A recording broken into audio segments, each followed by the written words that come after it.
My sister borrowed my wedding dress for photos, and I found out she'd been wearing it to seduce my husband. Cassidy called me 3 weeks after my honeymoon, voice dripping with fake sweetness. Hey Thea, could I borrow your wedding dress? I'm doing this vintage bridal photo shoot for my portfolio. The client specifically requested something with intricate beadwork. I hesitated. That dress cost $3,200 and took 8 months of alterations to fit perfectly. But Cassidy was struggling to launch her photography business after dropping out of art school, and family helps family. Just be incredibly careful with it, I said. The beading is hand-sewn Swarovski crystals. Of course. I'll treat it like spun gold. She picked it up Tuesday while Rowan was at work. I wrapped it in acid-free tissue paper and handed over my most treasured possession to my little sister. The same sister who'd borrowed my cashmere sweater senior year and returned it with wine stains and burn holes. For 2 weeks, life seemed normal. Rowan came home from his marketing job. We'd cook dinner, watch Netflix. He seemed distracted, checking his phone constantly, but I figured it was work stress. Then my neighbor Delilah knocked on my door holding her phone. Honey, I debated showing you this, she said grimly. I was walking Bruno past Cafe Luna yesterday and saw something disturbing. The photo made my world tilt sideways. There was my sister, in my wedding dress, pressed against my husband outside the cafe. His hands were tangled in the lace I'd spent hours admiring in bridal magazines. She gazed up at him with the same expression she'd worn when she stole my high school boyfriend. When was this taken? I whispered.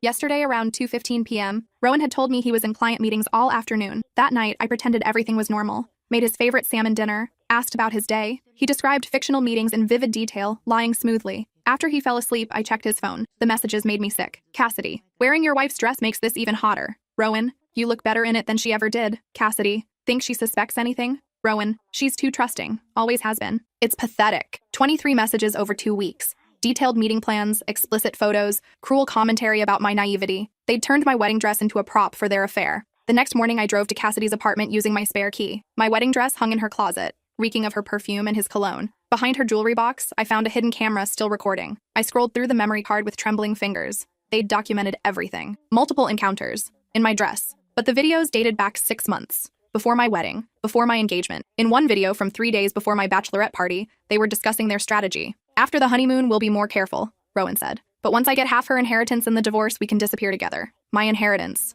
The $847,000 trust fund I'd mentioned during our engagement. Cassidy giggled. She actually thinks you love her. It's almost tragic. Her stupidity is profitable, he replied. The sister is much better in bed anyway. They'd high-fived over my gullibility. I sat on her floor, watching my husband and sister destroy my life while wearing my wedding dress. Something inside me snapped. I copied everything to multiple devices and called my divorce attorney friend Simone. I need to see you immediately, I said. And bring that private investigator's contact. After reviewing the evidence, Simone whistled. This is ironclad proof of adultery and conspiracy to commit fraud. Your prenup's infidelity clause forfeits all his marital assets. I spent the day planning their destruction. That evening, I cooked an elaborate dinner. Prime rib, truffle potatoes, expensive wine we'd been saving. What's the occasion? Rowan asked suspiciously. I've been thinking about trust, I said. How crucial honesty is in marriage. He shifted uncomfortably. Of course. Honesty is everything. I'm glad you feel that way, I smiled. Because I know about Cassidy. His wine glass shattered on our marble floor, red liquid spreading like blood. I don't know what you're talking about, he stammered. I played the video. His voice filled our dining room. Her stupidity is profitable.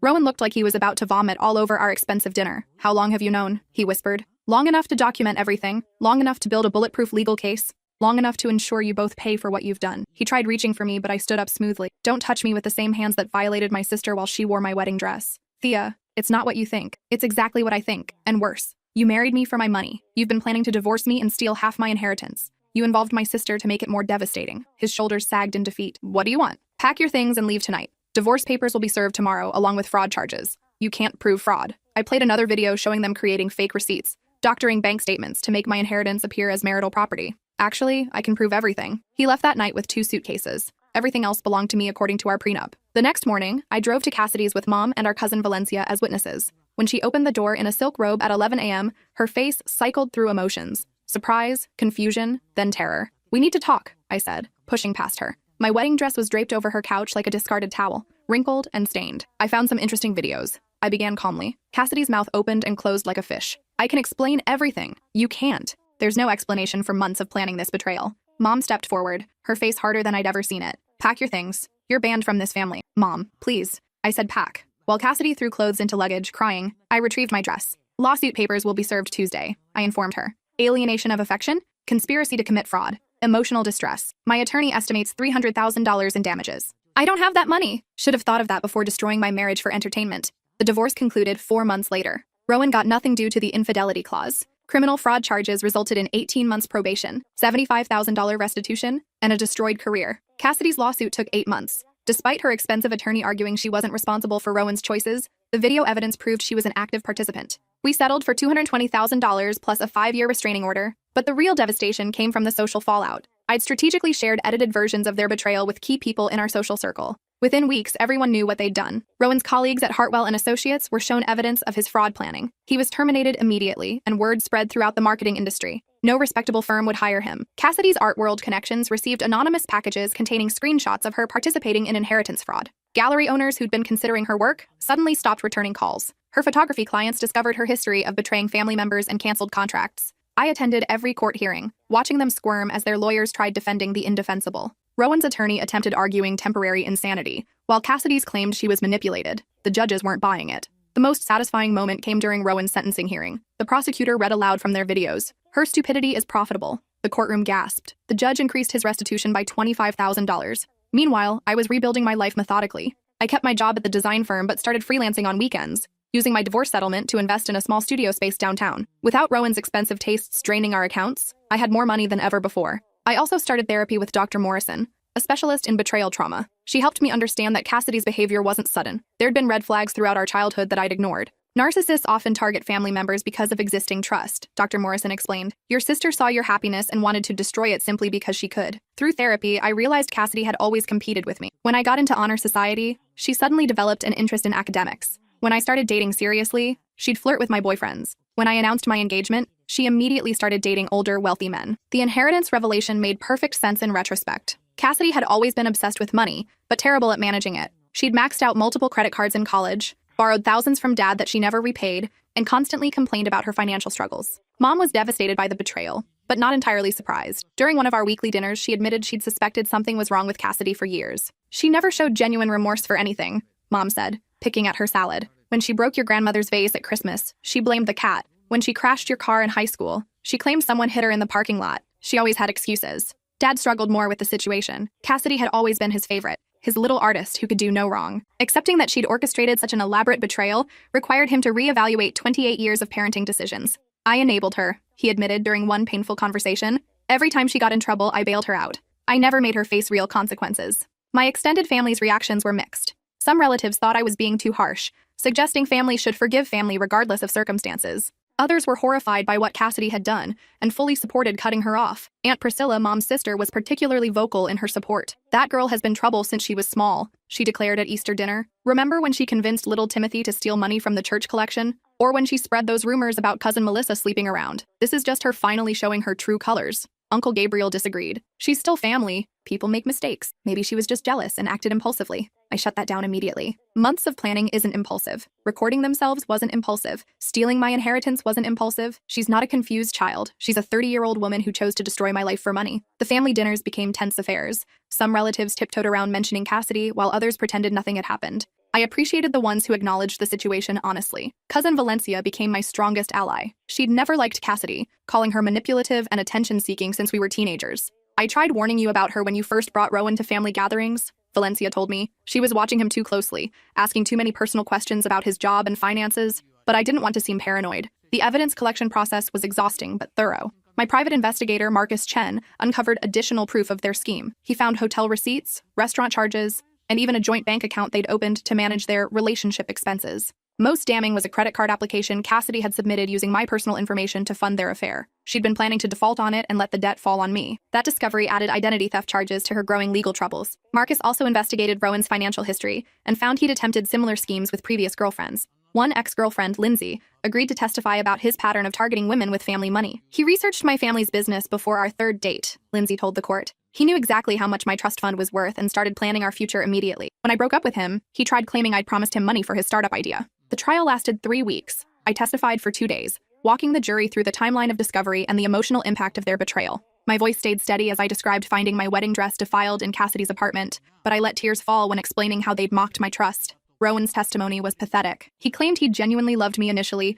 but fell for Cassidy's manipulation. His lawyer presented him as a victim of her seduction, ignoring the evidence that he'd initiated contact and planned the inheritance fraud. Cassidy's testimony was even worse. She cried dramatically, claiming she'd been trying to protect me from Rowan's true nature by exposing him. When confronted with video evidence of her participating in fraud planning, she claimed she was playing along to gather evidence. The jury deliberated for 6 hours. They found both defendants guilty on all counts and awarded me $340,000 in damages, more than my attorney had requested. But the money couldn't repair the psychological damage. I struggled with trust issues that affected every relationship. When grocery store clerks were overly friendly, I wondered what they wanted. When coworkers complimented my work, I analyzed their motives. Dr. Morrison helped me work through the paranoia systematically. We practiced distinguishing between reasonable caution and unhealthy suspicion. She taught me to identify genuine kindness versus manipulation tactics. Your hypervigilance is a normal trauma response, she explained, but staying in constant defense mode will prevent you from forming healthy connections. 6 months after the trial ended, I was sitting in Cafe Luna, the same place where their betrayal was photographed, when someone approached my table. "Excuse me,"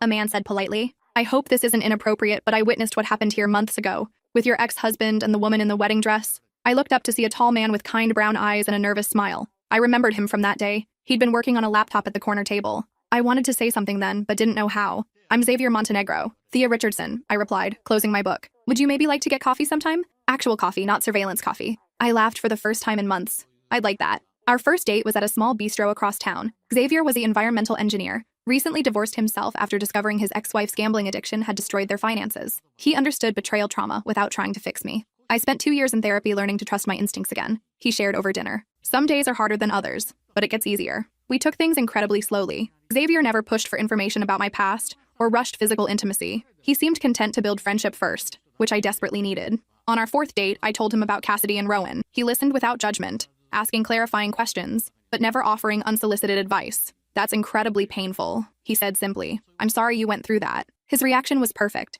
acknowledging my pain without trying to minimize it or fix it. We dated for 8 months before I introduced him to my family. Mom adored him immediately, impressed by his genuine interest in her garden and his patient answers to Dad's engineering questions. "He looks at you the way your father looked at me when we were young," Mom whispered, while Xavier helped Dad examine a broken irrigation timer. At our 1-year anniversary dinner, Xavier surprised me with a small velvet box. My heart stopped. I wasn't ready for an engagement ring, but inside was a key. "It's to my apartment," he said. "No pressure to move in, but I wanted you to know you're always welcome, whenever you're ready." I cried, overwhelmed by his patience and understanding. We moved in together 6 months later. Xavier never suggested I get rid of my separate savings account or pressured me to merge our finances completely. He understood my need for financial independence after what I'd experienced. Meanwhile, updates on Cassidy and Rowan's situations occasionally reached me through family or social media. Neither was doing well. Rowan had moved back with his parents after losing 3 jobs in succession. His criminal record made employment difficult, and the restitution payments consumed most of his income. He'd developed a drinking problem and gained significant weight, according to mutual acquaintances. Cassidy's situation was arguably worse.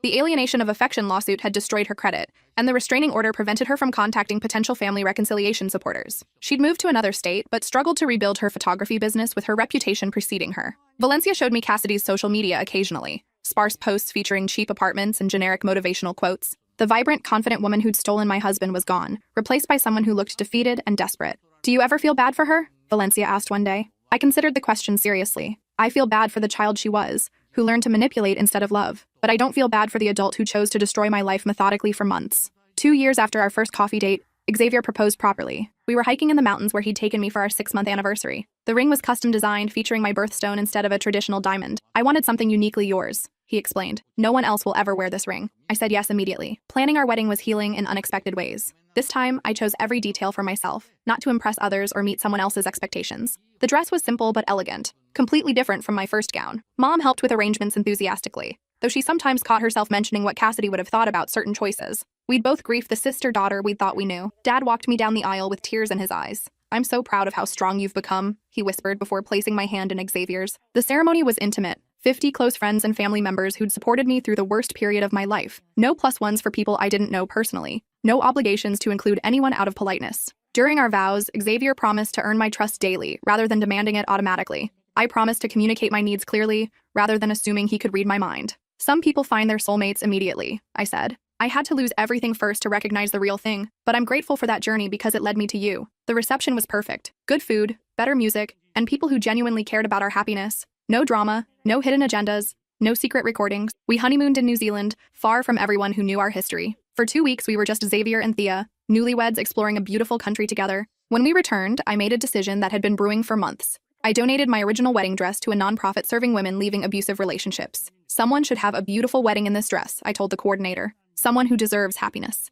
A month later, I received a photo in the mail. A young woman stood radiant in my dress, beside a man who looked at her like she was his entire world. The thank you note read, "I never could have afforded something this beautiful. Thank you for believing someone like me deserved to feel like a princess." I framed the photo and hung it in our hallway, a reminder that beauty could emerge from betrayal. 3 years into our marriage, Xavier and I started discussing children. The topic terrified me initially. What if I repeated my parents' mistakes with Cassidy? What if I failed to protect my children from manipulative people? Dr. Morrison helped me work through these fears during several intensive sessions. We explored my childhood experiences and identified the differences between enabling bad behavior and showing healthy love. Your awareness of these issues actually makes you less likely to repeat them, she assured me. You've learned to recognize manipulation tactics and set appropriate boundaries. When I became pregnant with our daughter, I felt cautiously optimistic. Xavier was incredibly supportive, taking over household tasks when morning sickness hit, and reading parenting books voraciously. We decided not to share the pregnancy news with extended family immediately, wanting to enjoy the early months privately. When we finally announced it at Christmas dinner, the reaction was overwhelmingly positive. "Finally, some good news for this family,"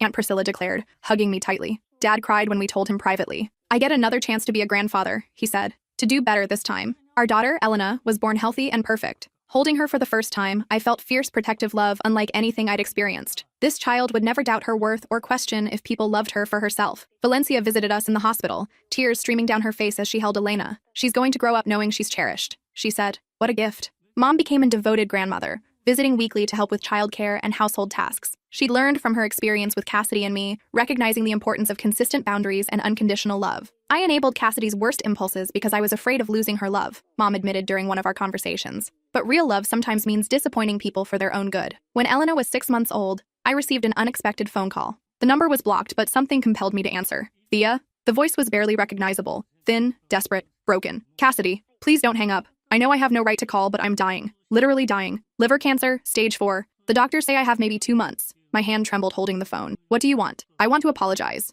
Really apologize. Not the fake bullshit I tried during the trial. I want you to know I'm sorry for everything. You violated the restraining order by calling me. I know. I don't care about legal consequences anymore. I just need you to know I understand what I did was unforgivable. I destroyed your life for money I didn't even get to enjoy. I was jealous of your happiness and wanted to take it away. There's no excuse." I sat in silence, processing her words. Part of me wanted to hang up immediately. Another part needed to hear what she had to say. "I'm not asking for forgiveness," she continued. "I don't deserve it. I'm asking you to live your life fully and not let what I did poison your happiness forever. You're a good person, Thea. You deserved better than what I gave you. Is this why you called? To ease your conscience before you die? Maybe partially, but mostly because I love you, despite how horribly I've treated you. You were the best sister anyone could have asked for, and I repaid your kindness with betrayal. I'm sorry." She hung up before I could respond. I sat staring at my phone for 20 minutes. Elena sleeping peacefully in my arms. Xavier found me there when he came home from work. "Everything okay?" he asked, immediately sensing my distress. I told him about the call. He listened thoughtfully, then sat beside me on the couch. "How do you feel about it?" he asked. Confused, angry, sad, relieved maybe? She finally took real responsibility instead of making excuses. "Do you believe she meant it?" I considered the question. I think dying forced her to confront who she really was. Whether she genuinely feels remorse or just wants absolution before facing whatever comes next. I'll never know for sure. Does it matter? Not really. Her apology doesn't undo the damage, but it closes a chapter I didn't know was still open. Cassidy died 6 weeks later. Mom called to tell me, her voice heavy with complicated grief. "The funeral is Thursday," she said. "I understand if you don't want to come." I thought about it for days. Xavier offered to accompany me for support, but ultimately I decided not to attend. Cassidy had made her choices and lived with the consequences. I owed her nothing, not even my presence at her funeral. Instead, I spent that Thursday afternoon at the park with Elena, watching her discover flowers and butterflies. Life was for the living, and I refused to waste another moment dwelling on Cassidy's destructive legacy. 6 months later, I received a package from Mom. Inside was a letter Cassidy had written before her death, along with a small wooden box. The letter was short, but seemed genuine. "Thea, I know I have no right to leave you anything, but this was Grandma Eleanor's. I stole it from her jewelry box when she died because I was jealous you were her favorite. You should have it. I hope someday you can tell your daughter about the grandmother who loved you so much. I'm sorry for everything." See,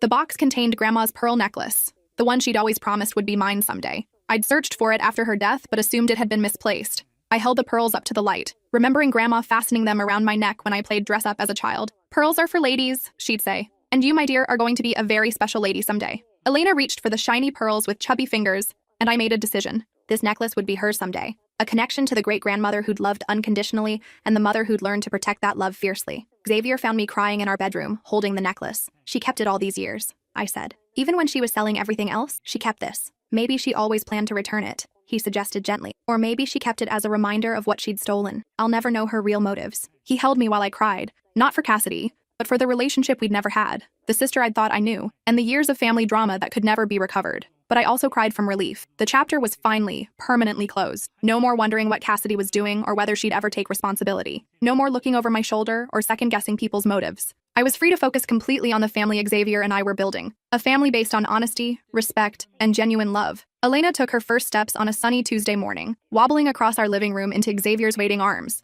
As I watched my husband catch our daughter with tears of joy streaming down his face, I felt profound gratitude for the journey that had led me here. Yes, I'd lost a sister and first husband to betrayal, but I'd gained so much more. The ability to recognize real love, the strength to demand respect, and the wisdom to choose quality over quantity in all my relationships. Elena would grow up in a home where love was demonstrated daily, not just declared, where people kept their promises and took responsibility for their mistakes, where trust was earned through consistent actions, not demanded as a right. That evening, as Xavier tucked Elena into her crib and I fastened Grandma's pearls around my neck, I made a silent promise to my daughter. She would never doubt her worth, never question if she deserved love, never settle for less than she was worth. And if anyone ever tried to hurt her the way Cassidy had hurt me, they'd discover that this mother had learned to fight back effectively. Some fairy tales end with forgiveness and reconciliation. Mine ended with boundaries, consequences, and the hard-earned wisdom that sometimes the best thing you can do for toxic people is let them face the results of their choices alone. I chose happiness. I chose peace. I chose the family that chose me back. And that, as it turned out, was the most powerful revenge of all. But life had one more twist waiting for me. When Elena turned 3,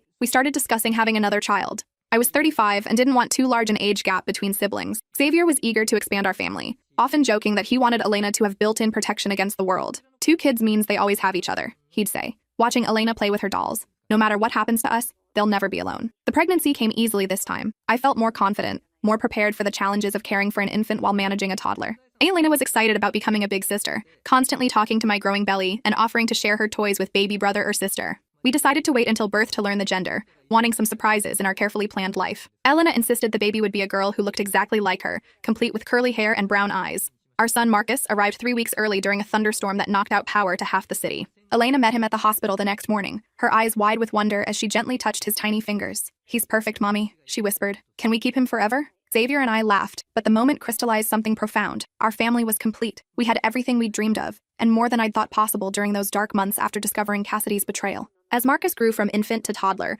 I marveled at how different sibling relationships could be when built on love instead of competition. Elena protected him fiercely, sharing toys without being asked and comforting him when he cried. There was no jealousy, no attempts to sabotage each other's happiness. "She's going to be an amazing big sister," Dr. Morrison observed during one of our periodic check-ins. "You've created the family environment you needed as a child." When Elena started kindergarten, other parents began asking about playdates and birthday parties. I found myself scrutinizing every family, looking for red flags that might indicate toxic dynamics. Was that mother too competitive about her child's achievements? Did that father make inappropriate comments about other people's marriages? Xavier gently reminded me that not everyone harbored hidden agendas. "Most people are just trying to raise their kids well, like us," he said. "You can't protect Elena from every possible hurt, but you can teach her to recognize healthy relationships." Slowly, carefully, I began building a social circle of genuinely kind families. We found our tribe among other parents who valued honesty, supported each other through challenges, and celebrated successes without jealousy. When Elena turned 6, she asked the question I'd been dreading. "Mommy, why don't I have an aunt like Maya's mom has?" I'd prepared for this moment through conversations with Dr. Morrison and Xavier.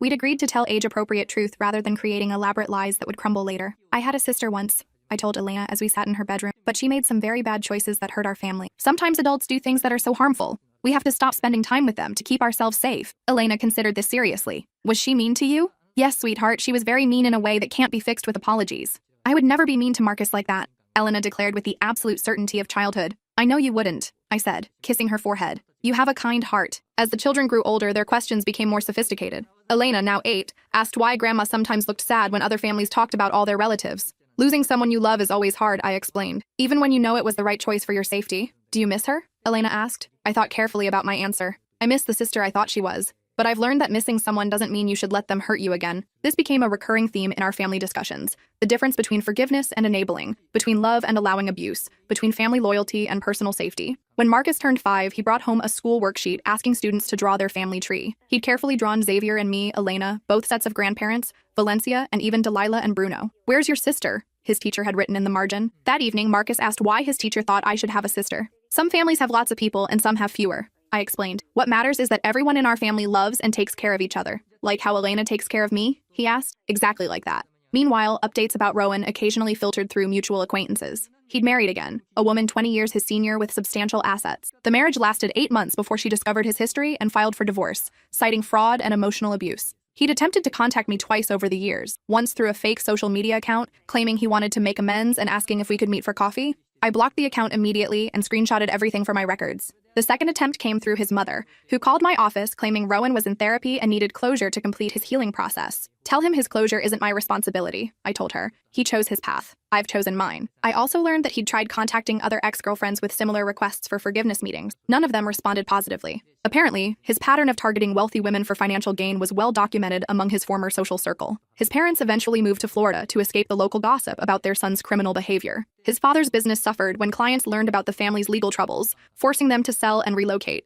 The ripple effects of Rowan and Cassidy's choices continued spreading years after their initial crimes. Their decisions hadn't just hurt me, they damaged multiple families, destroyed business relationships, and created lasting mistrust in our community. When Elena turned 10, she expressed interest in photography, setting up elaborate scenes with her dolls, and asking Xavier to help her edit pictures on his computer. My initial reaction was pure panic, memories of Cassidy's supposed photography career flooding back. Photography is just a tool, Dr. Morrison reminded me during an emergency session. It's not inherently good or bad. Cassidy used it for manipulation, but Elena might use it for beauty or storytelling. With Xavier's encouragement, I enrolled Elena in a children's photography class at the local community center. Watching her genuine excitement about capturing images of flowers and pets, I realized I was projecting my trauma onto an innocent interest. Look, Mommy. Elena showed me a picture she'd taken of Marcus building a sandcastle. I got the exact moment he was concentrating so hard his tongue was sticking out. The photo was actually quite good, well composed and capturing a genuine moment of childhood joy. Nothing like the calculated, manipulative images Cassidy had specialized in. I began to see healing in allowing Elena to pursue her interests without the shadow of my past experiences. She was her own person, not a potential replica of her aunt's worst qualities.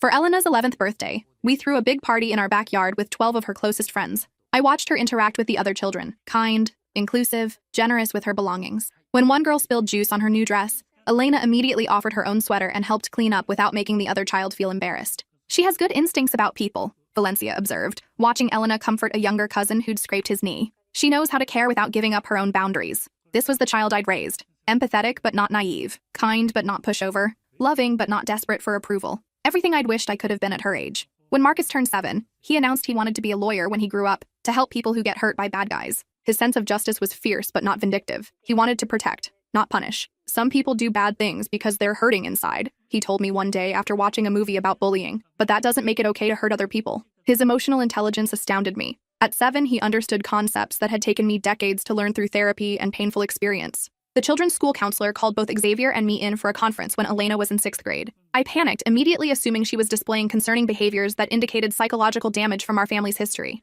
Elena is one of the most emotionally mature students I've worked with, Mrs. Rodriguez told us. She has exceptional empathy, but also healthy boundaries. When another student was being bullied, she intervened appropriately and then reported the situation to adults. When a friend tried pressuring her to cheat on a test, she refused without being judgmental. Is something wrong? I asked, confused by the meeting's purpose.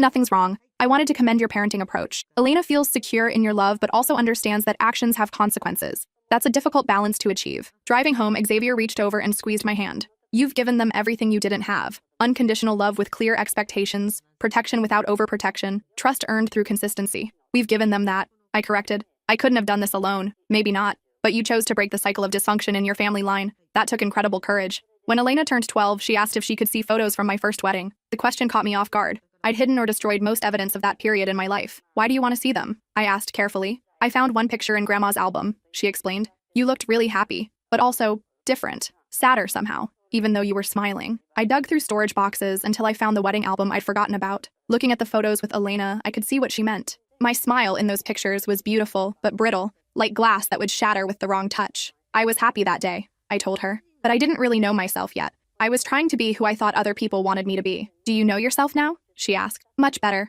And I like who I am now more than who I was then. Elena studied a photo of me with Cassidy at the reception. Your sister was really pretty. Yes, she was. Beauty on the outside doesn't always match what's inside, though. I know. Like how some of the popular kids at school are actually mean if you get to know them. My daughter's wisdom continued to amaze me. She was learning lessons I'd taken decades to understand. When Marcus turned 8, he came home from school upset because a classmate had told him that families who'd experienced trauma were broken and would always have problems. Are we broken, Mom? He asked, tears in his eyes. No, sweetheart. We're resilient. That means we learned how to heal and become stronger. Some families never face any big challenges, but when they do, They don't know how to handle them. We've already proven we can get through difficult times together. So we're like superheroes? He asked, perking up. Exactly like superheroes. Our superpower is taking care of each other. That conversation prompted a family discussion about our history that was more detailed than previous ones. Elena, now 13, was old enough to understand more complex concepts about betrayal, financial crime, and family dynamics. Your aunt and my first husband made choices that hurt people, I explained. They chose money and selfishness over love and family. But their bad choices taught me what really matters and helped me recognize when someone truly loves me. Like Dad? Marcus asked. Like Dad. And like all of you. Elena had been quiet during most of the conversation. Finally, she asked, do you think she ever regretted it before she died? I think she did. She called to apologize before she passed away. But regret doesn't undo damage. That's why it's so important to think carefully before making choices that could hurt other people. I'm glad she's not in our family, Elena said firmly. We're better without people who lie and steal. Her certainty was reassuring. She understood the difference between blood relations and chosen family, between forgiveness and restoration, between compassion and enabling. As Elena entered high school, she began dating, a development that activated every protective instinct I'd developed. I watched her interactions with boys carefully, looking for signs of manipulation or pressure. Her first boyfriend, Connor, was a polite sophomore who played violin and volunteered at an animal shelter. When he brought her flowers for their 1-month anniversary, I approved of his thoughtfulness but worried about love-bombing tactics. Mom, you're being paranoid, Elena told me after I grilled Connor about his future plans during dinner. He's just a nice guy who likes me. How do you know the difference between genuine interest and manipulation? I asked. Elena rolled her eyes but answered seriously. He doesn't try to pressure me into anything. He listens when I talk. He has his own friends and interests instead of making me his whole world. He treats service workers respectfully. He's never asked about our family's money or what kind of car Dad drives. I realized my daughter had inherited my hard-earned wisdom about recognizing healthy relationship patterns. She could identify red flags I'd missed at her age because I taught her what to look for. The relationship lasted 6 months before ending amicably when Connor's family moved to another state. Elena was sad but not devastated, maintaining perspective about teenage romance that impressed me. It was good while it lasted, she told me. But I'm not ready for anything super serious anyway. I want to focus on school and photography. Her photography had evolved into genuine artistic talent. She'd won several contests and was building a portfolio for college applications. Unlike Cassidy's calculated, manipulative images, Elena's photos captured authentic emotions and natural beauty. When she was 15, Elena asked if she could enter a photo in a contest that would be displayed publicly if she won. The subject was family love, and she'd captured Xavier teaching Marcus to ride a bike while I watched from the porch, laughing at their silly jokes. Are you sure you want our family in a public display? I asked, old fears about privacy and safety surfacing. Mom, we're not hiding anymore, Elena said gently. We're a normal family now. Normal families share their happiness. She was right. Somewhere along the way, we'd stopped being defined by what had happened to us and started being defined by what we'd built together. Elena won the contest. The photo appeared in the local newspaper with a caption about celebrating family bonds. No one connected us to the scandal from over a decade earlier. We were just another happy family worth celebrating. As Marcus entered middle school, he showed signs of inheriting his father's analytical mind and my protective instincts. When a new student was being bullied, Marcus organized a group of friends to include the boy in their activities without making a big show of their intervention. I remembered what you said about helping people who are hurt, he told me when his teacher called to praise his leadership. But I didn't want to embarrass him by making it obvious. His emotional intelligence continued developing in remarkable ways. When his best friend's parents divorced, Marcus provided steady support without trying to fix the situation or take sides. Sometimes people just need someone to listen, he explained when I asked how he knew what to do. Like how Dad listens to you when you have bad days. Our family had become a safe haven where the children learned through example rather than lectures. They watched Xavier and me navigate disagreements respectfully, handle stress without taking it out on each other, and maintain individual interests while prioritizing our relationship. When Elena turned 16, she asked if I'd ever considered contacting Rowan or trying to find out what happened to him. No, I said immediately. Why would I want that? I don't know. Closure, maybe? To see if he ever learned from what happened? His learning process isn't my responsibility. My responsibility is to our family and my own healing. Checking on people who hurt you usually just reopens wounds. What if he contacted you now? Like if he tried to apologize or something? I thought about the question seriously. I'd probably block his number and document the contact in case it escalated to harassment. I don't owe him forgiveness, and I definitely don't owe him a chance to feel better about what he did. Elena nodded thoughtfully. That makes sense. You've moved on, but that doesn't mean you have to give him space in your life again. These conversations were preparing Elena for adulthood in ways I'd never been prepared. She understood concepts about boundaries, self-protection, and healthy relationships that would serve her well in college and beyond. When Marcus turned 10, he surprised us by asking if we could foster a dog from the local animal shelter. His reasoning was characteristically thoughtful. Some dogs get hurt by bad people and need time to learn that not all people are dangerous. Maybe we could help one learn to trust again. The parallel to our family's healing journey wasn't lost on any of us. We adopted Luna, a 3-year-old golden retriever who'd been rescued from an abusive situation. Watching the children patiently work with her, building trust through consistency and kindness, I saw our own recovery reflected in her gradual transformation from fearful to confident. Elena's senior year of high school brought college application stress and decisions about her future. She'd been accepted to several schools with strong photography programs, but she'd also discovered an interest in psychology through volunteering at a crisis hotline. "I want to help people who've been through trauma," she told me. "Maybe combine photography therapy with traditional counseling." Her career goals were clearly influenced by our family's experience, but in a positive way. She wanted to use what she'd learned about healing to help others. "Are you sure that's not too emotionally heavy?" I asked. "Working with trauma survivors can be draining." "Mom, I grew up watching you heal and rebuild your life. I know it's possible to get through terrible things and come out stronger. I want to help other people find that strength." I realized my daughter had learned the most important lesson of all, that surviving trauma could become a source of purpose rather than just pain. As Elena prepared for college, Marcus began showing interest in the legal system that had played such a significant role in our family's story. He read about criminal justice and civil rights, asking sophisticated questions about how laws protected vulnerable people. "Someday I want to be the kind of lawyer who helps families like ours," he told Xavier during a father-son conversation. "People who get betrayed by the people they trusted most." Both children had found ways to transform our painful history into motivation for helping others. They weren't defined by what had happened to our family, but they weren't ignoring it either. They'd integrated the experience into their developing sense of purpose. On Elena's 18th birthday, I gave her Grandma Eleanor's pearl necklace, earlier than I'd originally planned, but she was already the woman I'd hoped she'd become. "These belong to your great-grandmother, who loved unconditionally but never accepted disrespect," I told her as I fastened the clasp. "Wear them when you need to remember that you deserve to be treated with kindness." Elena touched the pearls reverently. "I'll save them for important moments, like graduation, or my wedding, or whenever I need to remember where I came from." "You came from love," I told her. "Everything before you was just preparation for the family we have now." As I watched my daughter admire her reflection in the mirror, wearing the necklace that connected her to generations of strong women, I felt the final piece of healing click into place. I'd not only survived Cassidy and Rowan's betrayal, I'd transformed it into something beautiful. I'd raised children who understood the difference between love and manipulation, who knew their worth wasn't negotiable, who would never accept betrayal as the price of family loyalty. The cycle was broken. The healing was complete. The story had a genuinely happy ending, not because the pain was erased, but because something better had grown from the broken pieces. Sometimes the best revenge really is living well. But even better than that is raising the next generation to recognize their worth and demand the love they deserve. And that, I realized, was the true victory.